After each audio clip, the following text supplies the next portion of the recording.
main question.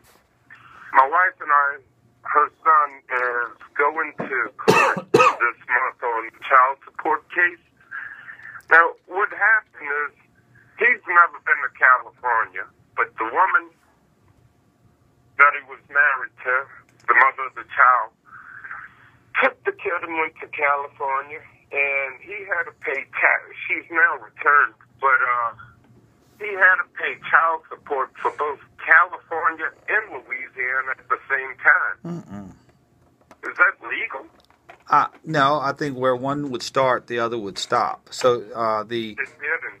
So, well, then what I would say is in Louisiana, you would get a credit for any overpayments. So it sounds like she's back in Louisiana, right? Correct. And she's going to court. If you can show a spreadsheet of the payments that were made in California versus Louisiana and say, look, they were actually double payments, you can use that excess as possibly a credit for future child support. Well, she knew what she was doing when she got both of the child support. And as far as anything else, I mean, it's all garnished wages.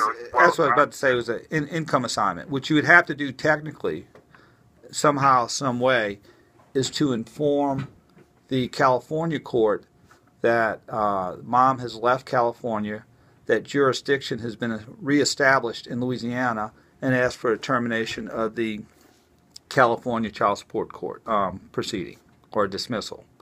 Now, unfortunately, I don't know in California if you'd have to find a lawyer to do that, or if it could be done administratively.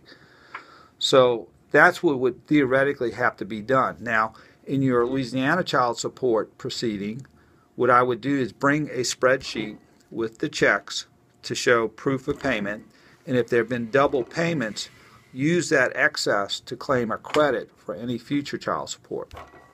Yes, sir. Okay. All right? All right. Can I ask you one more Absolutely. That's why we're here.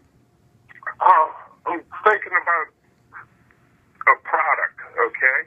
Mm-hmm. And if I showed it to other people before it's developed, is there any kind of non-disclosure I can have on it? Absolutely. It's a non-disclosure agreement, which basically says that, look, I'm going to show you this product, and you're contractually precluded from taking the contents of our communications to any third parties, and if they do, I'm going to sue you. Or using it on your own. Or using it on your own. Yeah, it's intellectual property, and you have the right to protect that property. Absolutely. Non-disclosure agreement. All right. All right. Well, thank you, fellas. All right. All right, Bub. Thanks for calling.